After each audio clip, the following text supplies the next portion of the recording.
Good day mga kalakwatsa, Jesse po ang inyong Senyor Lakwachero at welcome po sa pinakabagong episode dito sa ating channel. And for this episode mga kalakwatsa, lilibutin natin at ipapasyal namin kayo sa magandang tourist spots dito sa Dumaguete City ng Negros Oriental. Ang Dumaguete City ay kilala bilang ang City of Gentle People dahil sa sobrang friendly at chill na vibe ng mga locals dito. Matatagpuan ito sa Negros Oriental at sikat ito bilang isang university town dahil dito matatagpuan ang prestigious na Silliman University. Bukod sa naggagandahang waterfalls at hot springs, dito mo matitikman ang sikat na Sirbanas at Sans Ribal, ang must-try na budbod kabog partnered with the hot chocolate. Kaya samahan nyo kami as we fully explore Dumaguete and let's see what it has to offer. At sa later part po ng ating video, abangan nyo yung ating mga important things to consider na pwede nyong maging guide kung ang Dumaguete po ba ay maiko-consider nyo as your next travel destination at syempre sa inyong travel bucket list. Uy mga kalakwatsa, kung nagustuhan nyo po ang video namin ito, please like and share to your friends and loved ones. At hinihingi po namin ang inyong suporta. Please subscribe to our channel, hit the subscribe button, kasama na din po ang notification bell para lagi namin kayong naipapasyal at nadadala sa magaganda at exciting destinations dito sa ating channel. O ano pang hinihintay natin mga kalakwatsa? Tara na, let's explore Dumaguete. Lakwatsa na tayo, let's go!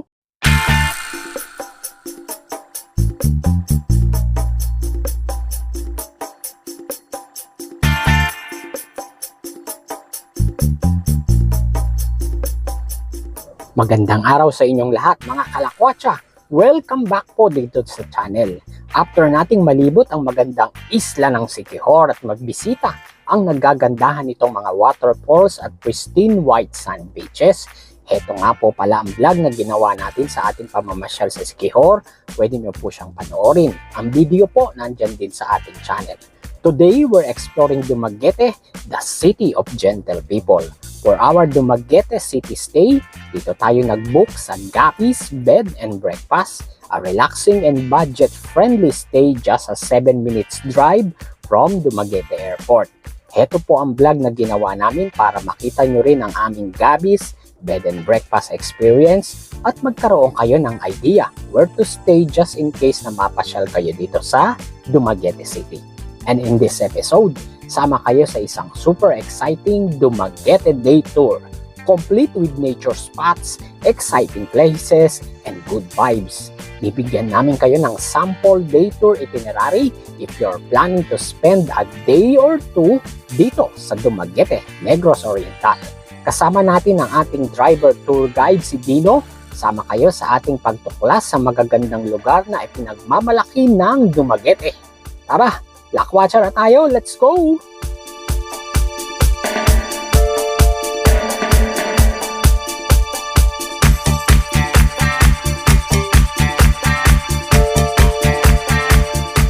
And for our first destination, welcome to Valencia Monkey Sanctuary. Just less than 20 minutes away from Dumaguete City. So ayan, pagdating nyo dito, no formal entrance fee at isa siyang simple roadside attractions. One thing I love about this place is hindi siya zoo vibes. Isa siyang open, natural space right by the side of the road. Free to come and go ang monkeys kaya super authentic ng encounter.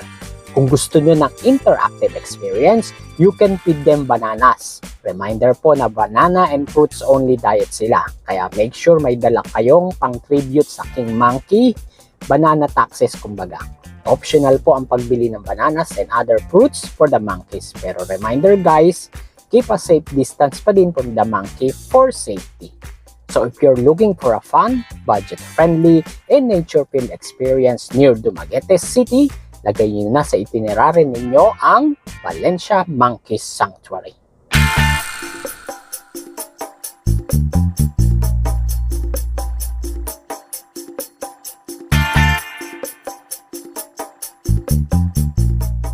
Our second destination, welcome to Pulang Bato Falls. Ang Pulang Bato Falls ay isa sa mga pinaka-unique at photogenic na waterfalls malapit sa Dumaguete City. Located sa Barangay Malabo, Valencia Negros Oriental, kilala ito sa reddish-orange na bato sa paligid ng falls. Galing ito sa natural sulfur deposits, kaya nagmumukhang pula ang mga bato at parang painted by nature ang dating ng lugar. Ang ganda, di ba? Sobrang Instagrammable ng contrast ng turquoise water against the red rocks. Surrounded by lush green forest at natural rock formations, perfect para sa relaxation at nature appreciation. Maraming visitors ang natutuwa kasi kahit reddish ang surroundings, safe pa rin maligo sa tubig.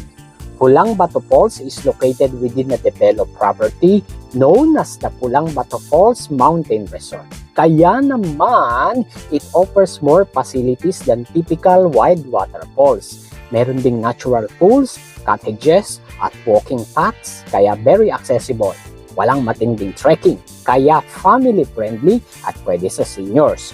Kung gusto mo ng lugar na relaxing, picture perfect at kakaiba ang kulay at ambience, siguradong ma-enjoy mo ang Pulang Bato Falls.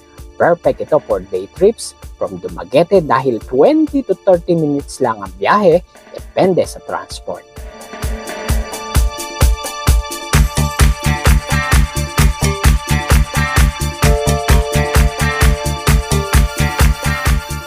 Wait! Amoy bulok na itlog ba?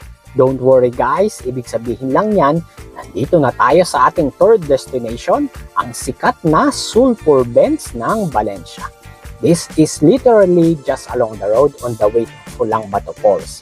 Mapapansin nyo agad yung makapal na puting usok or steam na lumalabas mula sa mga bitak ng bato sa gilid ng bundok. It's actually volcanic steam galing sa active Mount Talinis. Be prepared, sobrang tapang ng amoy sulfur, yung parang rotten eggs. It's nature way of saying hello, pero part talaga siya ng experience dito. Ang ganda tingnan ng usok, lalo na for the aesthetic shots. Parang may dry ice effect sa paligid. Mainit yung buga ng steam, kaya be extra cautious na huwag kayong madikit sa mga batuhan. Mabilis lang ang stopover dito mga kalakwatsa. Picture-picture lang, then move on na to the next spot. Free lang tumambay dito since nasa public road lang siya. It's a bit smelly, yes, pero super unique site na hindi nyo dapat ma-miss sa inyong Dumaguete Day Tour.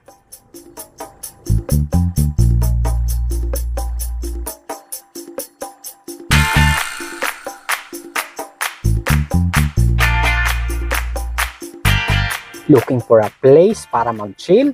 Tara sa ating fourth destination, ang Valencia Plaza. Dito matatagpuan ang Valencia Church o ang Our Lady of the Abandoned Parish. Sineselebrate ang feast day nito every October 12. Meron din lumang Spanish fountain sa gitna ng plaza na talagang nagbibigay ng old world charm. Ito ang main landmark ng town of Valencia na just 15 to 20 minutes away lang mula sa init ng Dumaguete City.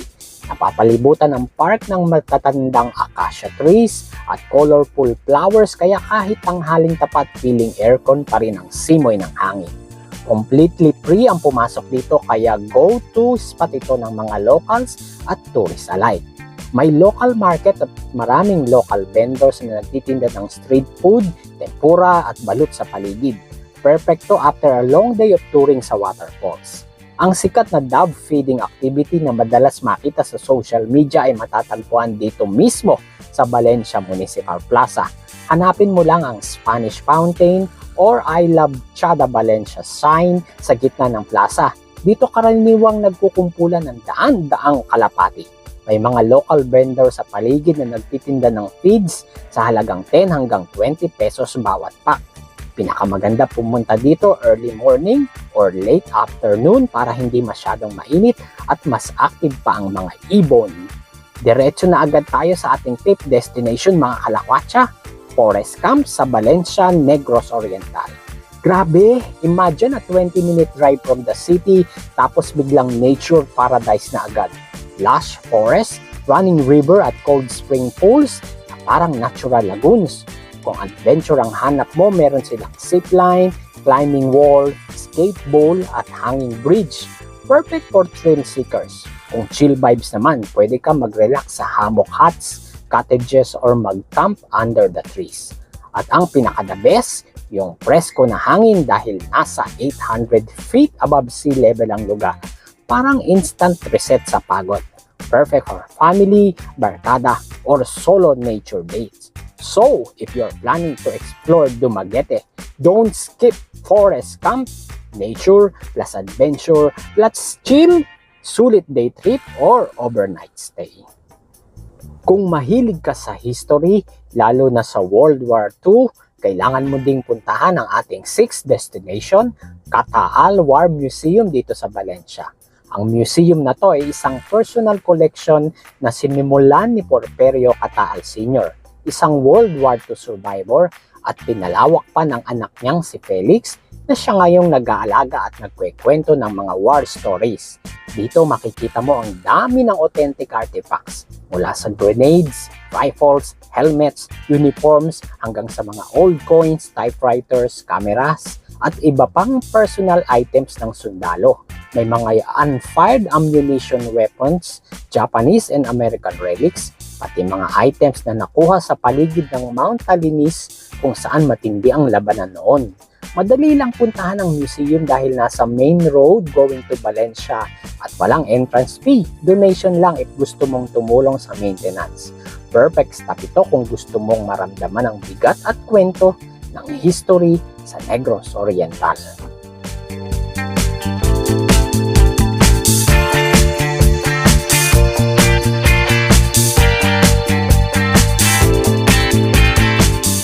Welcome mga kalakwatsa to Silliman University, isa sa pinaka-historic at iconic landmarks ng Dumaguete. Founded pa noong 1901 by American missionaries, ito ang first American-founded university in the Philippines and in Asia. Pagpasok mo sa campus, parang stepping into history, halo ng American colonial architecture at modern Filipino touches. Yung Silliman Hall, one of the oldest American-style buildings sa bansa, at yung century-old acacia trees give the entire place a very postcard perfect vibe. Nandito din ang Silliman University Anthropology Museum na may artifacts dating as far back as 200 BC. Kaya perfect ito for history lovers and curious travelers. If the museum is closed, walking around the campus alone is worth it. Super peaceful at scenic. So kung nasa Dumaguete ka, don't miss Silliman University. History, culture, architecture, and nature all in one beautiful space. Isa sa pinaka-instagrammable spots na hindi mo pwedeng palampasin ay ang I Love Dumaguete signage dito sa Rizal Boulevard. Perfect itong spot for photos habang ini-enjoy mo ang hangin sa Boulevard. Isa sa mga pinaka-iconic at relaxing places sa Dumaguete. At syempre, simbolo rin ito ng pride ng city as the city of gentle people. Newly launched noong October 2025, makikita mo ang colorful designs niya at talaga namang stand out sa seaside walkway. So bago ka umalis ng Dumaguete, make sure na mag-stop by and take that signature shot sa I Love Dumaguete sign. At para sa isang Dumaguete food trip experience, pinasyalan din natin ang Buglas Isla Cafe. Isa sa pinakasikat na cafe sa city known for its ancestral house vibes and super sarap na brunch dishes. Dito natin natikman ang famous budbud kabog. Imagine malambot na sticky rice paired with sikwate or hot coffee. Perfect combo talaga.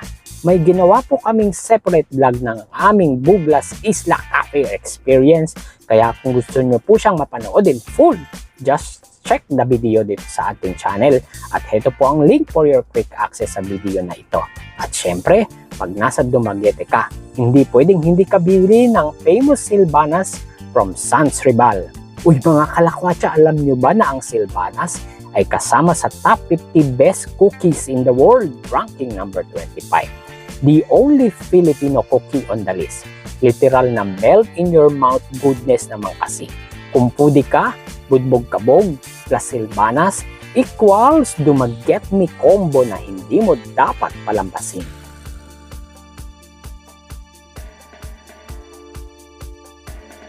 Okay mga kalakwatsa, sa pagtatapos ng ating Dumaguete Day Tour experience, here are some important things to consider. Mga kalakwatsa, Dumaguete may look chill pero ang dami nyong pwedeng puntahan. Kaya kung day tour lang, agahan nyo ang biyahe para masulit ang itinerary. Most spots are near each other pero traffic sa city proper can build up. Kung wala kayong sariling sasakyan, tricycle slide in Dumaguete. Mura, mabilis, at friendly ang drivers. Pero kung gusto nyo ng hassle-free, pwede kayong magrenta ng multicab or scooter. Just make sure to check fuel and rental rules bago pa man simulan ang tour ninyo. Okay mga kalakwatsa, sa paglilibot nyo dito sa Dumaguete at sa nearby town na Valencia, kung gusto nyo magkaroon ng Dumaguete City Tour, kung naghahanap kayo ng able na tour guide, so nire-recommend namin si Dino. Yung number po niya, ilalagay ko sa video description ng vlog na ito para makontak nyo siya kung sakaling magpaplano kayo ng Dumaguete City Tour Valencia experience. Hindi kumpleto ang Dumaguete trip without food trip. Kaya naman, must try ang Sans Ribal Cakes and Silvanas, seafood sa Boulevard, street food habang naglalakad sa Baywalk, at syempre ang sikat na budbud kabog. Make sure ready kayo for sun and walkathon. Magdala ng sunscreen, extra cash para sa mga shops na cash only, umbrella for sun or sudden rain, comfortable shoes dahil marami kayong lalakari. Dumagueteños are known to be gentle and polite, kaya sana tayo rin. Smile, greet, and follow local rules, lalo na sa heritage areas and inside the university. Before ending the day, drop by local shops for Silvanas, budbud kabog, local crafts, kasi ito ay perfect pasalubong at super affordable. Since day tour lang, piliin ang sulit na destinations. Depende sa point of interest ninyo. For best tour, you can combine ecotourism tour with heritage and culture itineraries, kagaya ng ginawa namin para maging sulit ang Dumaguete Day Tour experience ninyo. Madami pa kayong pwedeng pasyalan dito sa Dumaguete. You can customize your itineraries, depende po syempre sa schedule ninyo. So ayun mga kalakwatsa, if you are planning a Dumaguete Day Tour, tandaan lang ang mga tips na to para sa smooth, fun, at sulit na trip. If you enjoyed this or may gusto kayong ipadagdag, comment down below and don't forget to like, share, and subscribe. See you on the next adventure. Uy, siya nga pala mga kalakwatsa, for regular updates, iniimbitahan po namin kayo to follow us sa aming other social media accounts, kagaya po sa Facebook, Instagram, at sa TikTok. Kita-kits! Maraming salamat po mga kalakwatsa sa inyong pagtutok at sa inyong pagsama dito sa Dumaguete. Hanggang sa susunod po nating episode. Bye-bye for now. God bless you.